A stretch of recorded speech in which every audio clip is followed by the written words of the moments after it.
Soon welcome in one of the good guys in this business. Used to be one of us that got up bright and early in the morning, had to put up with Bob Fesco in Kansas City.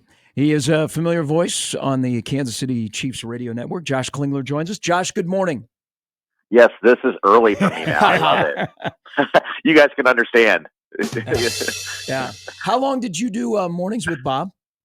I think we were together about 15 years, and I was in mornings, I think, another 3 or so before that. So it was almost 20 years in mornings. So, yeah. Do you find yourself just early. getting up at 4:30 in the morning, just like you can't help it? Like your clock is just messed up forever? I have no problem now sleeping in. No. Nice. Hey, I think every angle of why the Chiefs are back for the third straight year has been discussed, but you're pretty intimate, so you're in it. You know these guys. You see their day to day. How do these guys avoid complacency? I mean, they're going for 3. When you win 1, we know you want 2, but my gosh, there aren't people that go and win 3. How does this organization, from the top with the Hunts all the way down to the person that runs the front door at the practice facility, how do they avoid complacency? Yeah, I mean, it has been kind of amazing. I don't know if this year it was kind of about almost like addressing it early. I mean, they were discussing it post game of last year's Super Bowl.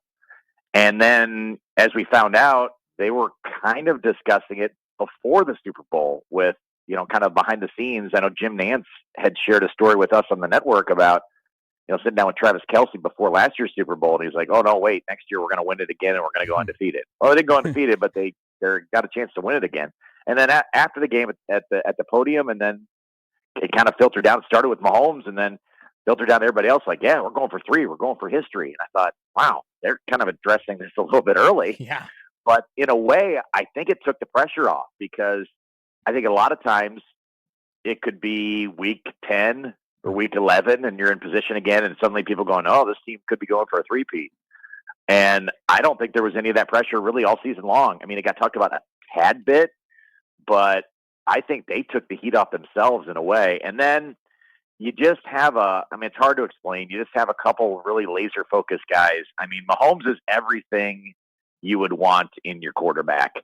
Great dude, super skilled, savvy in public, savvy with business, but also like super focused on history and legacy. Mm-hmm. And this is a legacy thing for him. I think he is probably thinking, I don't know if I'll ever catch Brady, but I can do something Brady hasn't done.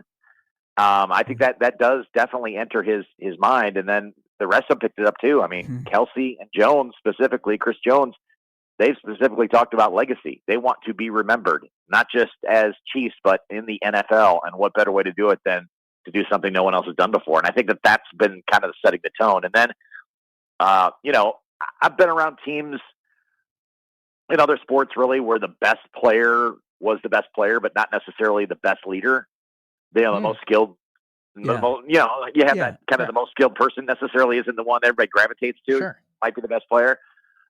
This isn't the case with the Chiefs. I mean, the best players are the best leaders, and Mahomes and Kelce and Jones set the tone for everybody. They have a lot of good players. I'm not saying that, but when you got your 3 studs that are follow us, here's what we're doing, and then you have Andy Reid at the top of it, it's a pretty great recipe.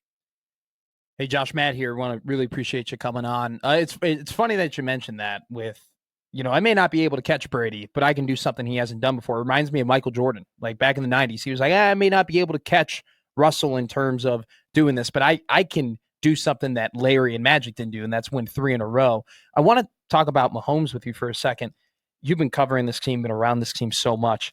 Was there a moment or a game or an instance where you watch Patrick Mahomes and you're like, okay, Kansas City's got something here. This is it. Kansas City, this can turn into a dynasty. This can turn into long-term winning. Was there a specific time where you're like, okay, this kid is it? Well, one, I'm not speaking for Mahomes when he says he can't catch Brady, because I firmly believe he thinks he probably can. Oh, you know what I mean? He's probably of the mindset. In fact, I know he's of the mindset where he's probably thinking, well, yeah, the rest you can say I'm not getting like 6 or 7 or whatever, but I'm going to get like 8 or 9. Yeah. Just chill, Yeah.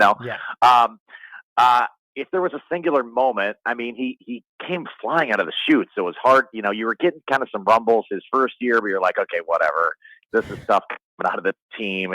Great. The kid's zinging the ball around as a scout teamer. You're kind of like, Sure. okay, whatever. This is folklore. Obviously, the first time he played was kind of a garbage game against Denver. Played pretty well. Preseason he sizzled, but it was really a road game at Denver where he threw. Everybody remembers the left-handed pass where he threw the left-handed pass. Yeah. Von Miller's coming up on him. He's rolling out to his left and throws a left-handed pass and completes it. And I'm at that game and I hear the stadium just go, ugh. And in Denver, and Denver's one of the great atmospheres in the NFL. Yeah. And you could just hear them gulp. And I think that was everybody's bleep moment. Like, oh, this guy's going to run the show for a while in this division. Now, maybe you didn't think like dynasty and stuff, but like that's where I think you thought, oh, they really, really got their guy, and he's going to be a problem for the rest of the division. You start there, right? I don't think you're thinking, oh, they're going to roll off a bunch of Super Bowl appearances, but definitely it was kind of that moment for me that said, oh, this kid's a long-term play here. Josh Klingler joining us. There's one thing about this run and under Andy Reid where there have been guys that have left, have gone on to be head coaches or OCs, but for the most part, it's the same staff. How does Andy Reid keep guys here? Because quietly, and Nebraska's getting an assistant defensive line coach once the Super Bowl is over. We're very familiar now with David Merritt. Dave Tobe has been there forever. Matt Nagy came back. I mean, how has Andy Reid been able to keep, for the most part, the staff intact that they don't have to worry about their staff being rated by other NFL teams?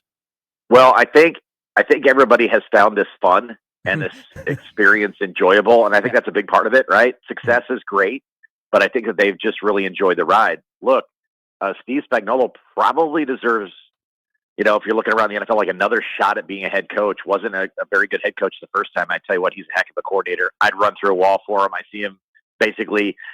He comes and grabs me and shouts something at me just about after every game, and I'm like, God, I'd run through the wall for this guy. Like he should be a head coach, but I'm like, but he's such a good coordinator. Like you can be that too, and don't have to. Not every coordinator has to be a head coach. I don't know if that's necessarily the drive for him. Nagy, obviously, did leave and come back. They've had some turnover on the offensive staff, but when you have Andy Reid kind of leading that one, you can weather some of those things. Sure. I think defensively is where, they've really been able to keep it together. Dave Merritt, as you mentioned, I mean, he's worthy of some type of promotion. If it's not a defensive coordinator somewhere soon, I'd be very, very surprised. But maybe I don't know, maybe he waits out Spags, and maybe Spags doesn't go anywhere and he waits him out. Nagy will probably get another shot.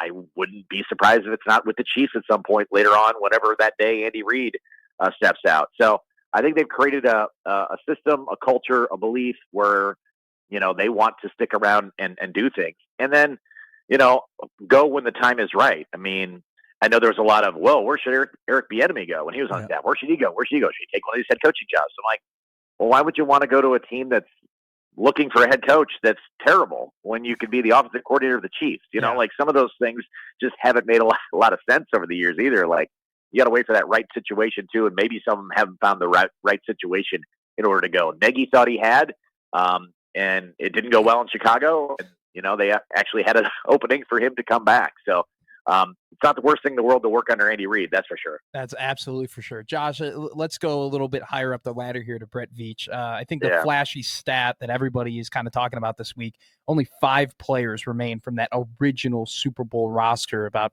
5 years ago. Is there, what is it about, and you see these players and you see these guys, what is it about the talent that Brett brings in? Is there a formula to it? What's kind of the thought process of just consistently bringing in these guys who it's almost like they don't miss in the mid rounds of the draft? Yeah, in the draft, and I think specifically this season has been amazing because I think one of the underwritten things that's been talked about with this Chiefs team is it very well could have been a story of injuries this year. They lost Hollywood Brown before the season started. Yeah. They lost Isaiah Pacheco. They lost Rashee Rice. So you're talking about your 2 starting wide receivers and your starting running back. That could be a killer for a lot of teams. Yeah. Like you're done. And I know they have Mahomes, but they go out and they get McCole Hardman. They re-sign McCole Hardman. They bring Juju Smith-Schuster back. They trade for DeAndre Hopkins, and suddenly everything's fine, and they don't miss a beat. And then defensively, kind of same thing. They lost one of their starting corners, very important piece of a Steve Spagnuolo defense. Didn't have a natural replacement, but they just kind of figured it out. Next man up, step through. So Brett Veach has done a great job of drafting, great job of making in-the-season moves. You get Kareem Hunt. I should mention him too at running back, right? You get Kareem Hunt, Juju Smith-Schuster, DeAndre Hopkins in the middle of the season, and then you got healthier as the year went on, and were able to bring those injured guys back. So it very well could have been a season of, oh my goodness, everything just didn't go right, and they had a bunch of injuries, and it came to an end. They just plugged some gaps and went out and made some savvy moves again, and okay, it's fine. And now you're heading into the Super Bowl with too many wide receivers. It's kind of a joke. That's crazy. And then drafting, they've made some smart plays. They've hit on some people that have fallen in the draft at times too. I kind of point to Trey Smith, who's going to bake buku bucks on the market this year, if not with the Chiefs, with somebody else at guard. Perennial Pro Bowler, fell to the 5th round because he had some medical issues. The Chiefs never blinked, and they're like, we'll figure it out. We'll get him healthy. He's played the entire time he's been here and has been a steal in the 5th round. Pacheco was a guy they've kind of described as well. He kind of fell through the cracks of the COVID years. They stayed on him. His name wasn't really hot, but they liked him, and they kind of were happy that he kind of fell because they had watched him enough, and they felt like that there was a flood of people that came out, and he got forgotten about, and they got him. So just kind of doing those little things, doing your homework in that regard. And yes, they take a lot of pride in the later rounds, and even some undrafted guys that find their way into the mix as well. So he's done a miraculous job with Andy Reid and Patrick Mahomes around. You don't probably get the credit you deserve, but he's made a lot of fantastic moves and has drafted awfully well. I mean, drafts are hit and miss.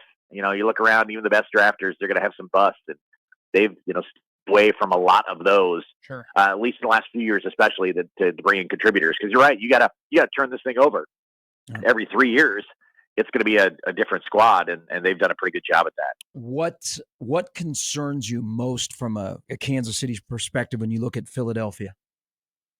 I mean, I think it's undoubtedly Barkley, his being dynamic and taking center stage. I think if they are able to slow him down early, and I think that will be the number one focus, and then keep Hurts off rhythm and off schedule, I think the Chiefs are in some business. If Barkley gets going and they're getting efficiency offensively, I think that they can make this certainly a game. Look, the Chiefs have played everybody close this year. It's not been any secret that at times they haven't done the greatest of jobs of putting the throttle down. I think if there's an opportunity in this game, they're going to try to do it, because this is the game that they have played for. Getting to this game is not the goal, hasn't been the goal. And I know for every team, it's get to the Super Bowl and win the Super Bowl. But the Chiefs pretty much put all their chips on winning this Super Bowl and making it 3 in a row. And so I don't think they're going to leave anything unchecked in this game. But it starts with shutting down Barkley early on in the game, I think.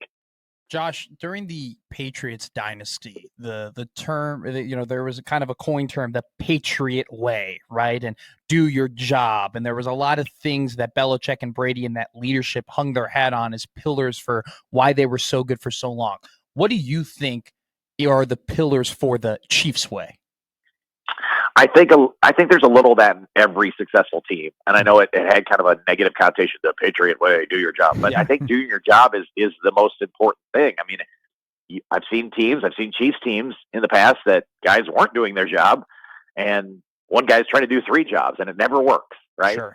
So it is being attention to detail. Look, this team not only is super talented, they work about as hard as anybody in the league. They practice about as hard as anybody in the league, especially their training camps.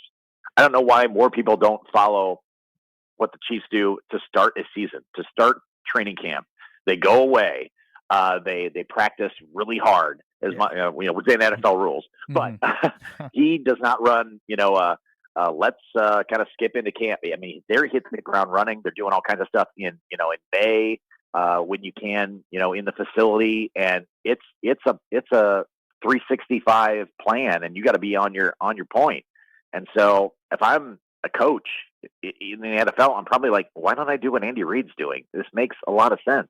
Yes, you have the talent, but also they work really, really hard. And so I think that's been a part of it too, that he always says, I let my guys let their personality show. But he likes them to have a little bit of fun within the confines of this is a very organized structure. And so winning also does that, right? It fuels the next group that comes in, and it becomes very, very contagious. But I think it's their attention to detail, Andy Reid's attention to detail, Steve Spagnuolo's attention to detail, the guys at the top that really make this thing tick. Hey, Josh, as always, we appreciate safe travels into New Orleans. We enjoy your work with Mitch and Dana on Sundays, and look forward to the Super Bowl. And congratulations being back in the Super Bowl, and good luck on Sunday night. Yeah, no pressure on us either. I don't know how many people probably said to hey guys, bring back a win. Like, I'll control what I can control, but no, there's a lot on this one, because like I said, it's not about, this is going to be a very disappointed city fan base team if they don't bring this one home, because I think, again, all the chips are pushed in. This is about winning 3. Hey, fantastic. Josh, thank you. Anytime, guys. See you later. Josh. That's Josh Klingler.